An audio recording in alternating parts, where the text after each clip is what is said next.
கிறிஸ்துவுக்குள் மிகவும் பிரியமானவர்களே, இயேசு கிறிஸ்துவின் நாமத்தில் உங்கள் யாவரையும் அன்போடு கூட நான் வாழ்த்துகிறேன்.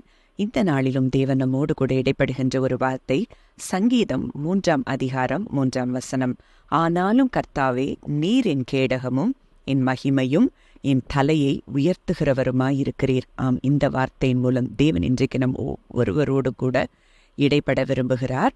இந்த வார்த்தை சொல்லுகிற காரியத்தை நம்ம ஆராய்ந்து பார்ப்போம்னா, இன்றைக்கு அவரே நமக்கு கேடகமாய் இருக்கிறார் என்று சொல்லி சங்கீதக்காரன் சொல்லுகிறதை நம்ம பார்க்கிறோம். அவரே மகிமையாய் இருக்கிறாராம், அவரே தலையை உயர்த்துகிறவராய் இருக்கிறார் என்று சொல்லி அவர் குறிப்பிடுகிறதை பார்க்கிறோம். இதே வார்த்தையை தான் தேவன் ஆபிரகாமுக்கு சொல்லும் போதும் சொல்லுகிறதை நம்ம பார்க்கிறோம். ஆதியாகமம் 15 அதிகாரம் 1 இந்த காரியங்கள் நடந்த பின்பு கர்த்தருடைய வார்த்தை ஆபிரகாமுக்கு தரிசனத்திலே உண்டாகி, அவர், ஆபிராமே, நீ பயப்படாதே, நான் உனக்கு கேடகமும் உனக்கு மகா பெரிய பலனுமாய் இருக்கிறேன் என்றார். இந்த வார்த்தையை நம்ம ஆராய்ந்து பார்த்தோம்னா, எங்க ஆண்டவர் சொல்றாரு, நானே உனக்கு கேடகமாய் இருக்கிறேன்.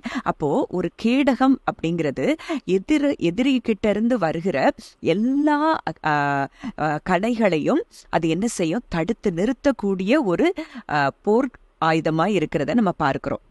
அப்போ இன்றைக்கு தேவன் நமக்கு வாக்கு கொடுக்கிறது என்னன்னா, அவரே நமக்கு கேடகமாய் இருக்கிறாராம், அவரே நம்மை சூழ்ந்திருக்கிற கேடகமாய் இருக்கிறாம். கர்த்தாவே, நீர் நீதிமானை காருண்யம் என்னும் கேடகத்தினால் சூழ்ந்து கொள்ளுவீர் அப்படின்னு சொல்லி வேதத்துல சொல்லப்பட்டிருக்கிறத நம்ம பார்க்கிறோம். இன்றைக்கு அவரே நமக்கு கேடகமாய் இருக்கிறார்னா, எந்த பொல்லாங்கன் எந்த அக்கினி ஆஸ்திரத்தை நமக்கு எதிராய் தொடுத்தாலும் அது எப்படி நம்மை தாக்க முடியும் என்பதை இன்றைக்கு நீங்க ஆராய்ந்து பார்க்கணும். ஒருவேளை அப்படிப்பட்ட பயங்களை நீங்க இன்றைக்கு இருப்பீங்கன்னா, தேவன் உங்களை அந்த பயத்திலிருந்து நீங்க வெளியே வரணும்னு சொல்லி விரும்புகிறார். இன்றைக்கு மகனே, மகளே, நானே உனக்கு கேடகமாய் இருக்கிறேன் என்று சொல்லி நம் தேவன் வாக்கு கொடுக்கிறார். அது மாத்திரம் அல்ல, அங்க என்ன செய்யறாரா, அவர் தலையை உயர்த்துகிறவராய் இருக்கிறாராம். அப்போ இன்றைக்கு கலாத்தியர் 3:14 சொல்லப்பட்டிருக்கிற வார்த்தை, ஆபிரகாமுக்கு உண்டான ஆசீர்வாதம் கிறிஸ்து இயேசுவினால் புறஜாதிகளுக்கு வரும்படியாக.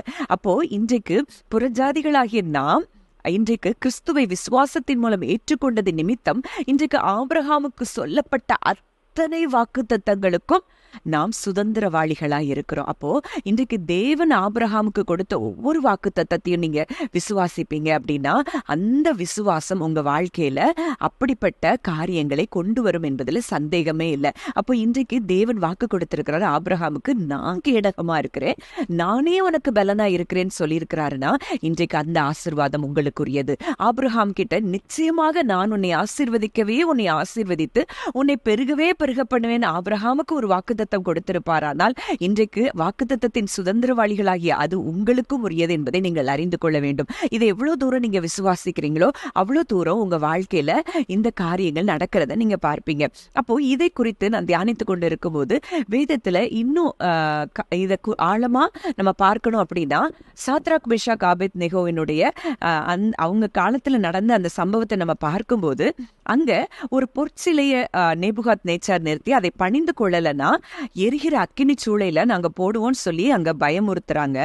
ஆனாலும் கூட அங்க சாத்ராக், மேஷாக், ஆபேத்நேகோ பயப்படல. அவங்க சொன்ன ஒரு வார்த்தை, நாங்கள் ஆராதிக்கிற தேவன் எங்களை தப்புவிப்பார். அப்போ அவங்களுக்கு தேவன் மேல இருந்த நம்பிக்கை, நிச்சயமாய் அவர் எங்களுக்கு கேடகமா இருந்தார்னா அவர் எங்களை தப்புவிப்பார். அப்போ என்ன அளவுக்கு அவங்க தேவன் மேல நம்பிக்கை வைத்திருந்தாங்க. ஆனா இங்க தமிழ்ல நம்ம இந்த மொழிபெயர்ப்புல பார்க்கும்போது, நாங்கள் தப்புவியாமல் போனாலும் நாங்க உங்களை ஆராதிக்க முன்னே அந்த பொற்சிலையை வணங்க மாட்டோம்னு சொல்றாங்க. ஆனா ஆங்கிலத்துல ஒரு மொழிபெயர்ப்புல நான் வாசித்தப்போ அங்க என்ன போட்டிருக்குதுன்னா, நீர் எங்களை விடுவித்தாலும் நாங்க உங்களை ஆராதிக்க மாட்டோம் அப்படின்னு சொல்லி போடப்பட்டிருக்கிறத பார்த்தோம்.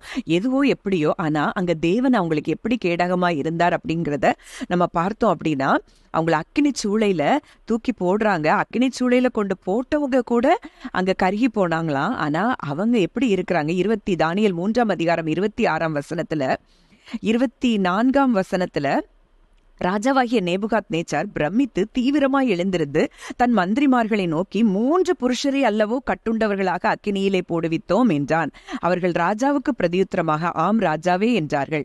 அதற்கு அவன், இதோ 4 பேர் விடுதலையாய் அக்கினியின் நடுவிலே உலாவுகிறதை காண்கிறேன். அவர்களுக்கு ஒரு சேதமும் இல்லை. 4ஆம் ஆளின் சாயல் தேவபுத்திரனுக்கு ஒப்பாயிருக்கிறது. அப்ப எவ்வளவு தூரம் தேவன் அந்த வாக்குத்தத்தத்திற்கு உண்மையுள்ளவராய் இருக்கிறார். நானே கேடகமாய் இருக்கிறேன் அப்படின்னு சொன்னா அந்த சொன்ன வார்த்தை அது ஜீவன் உள்ளது.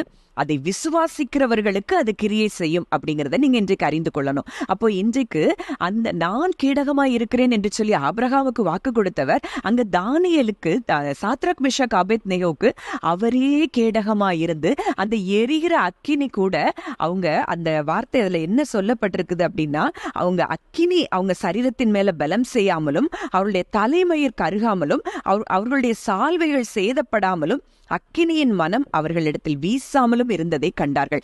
அந்த அளவுக்கு தேவன் அவர்களுக்கு கேடகமாய் இருந்து பாதுகாத்ததை நீங்க அறிந்து கொள்ளலாம்.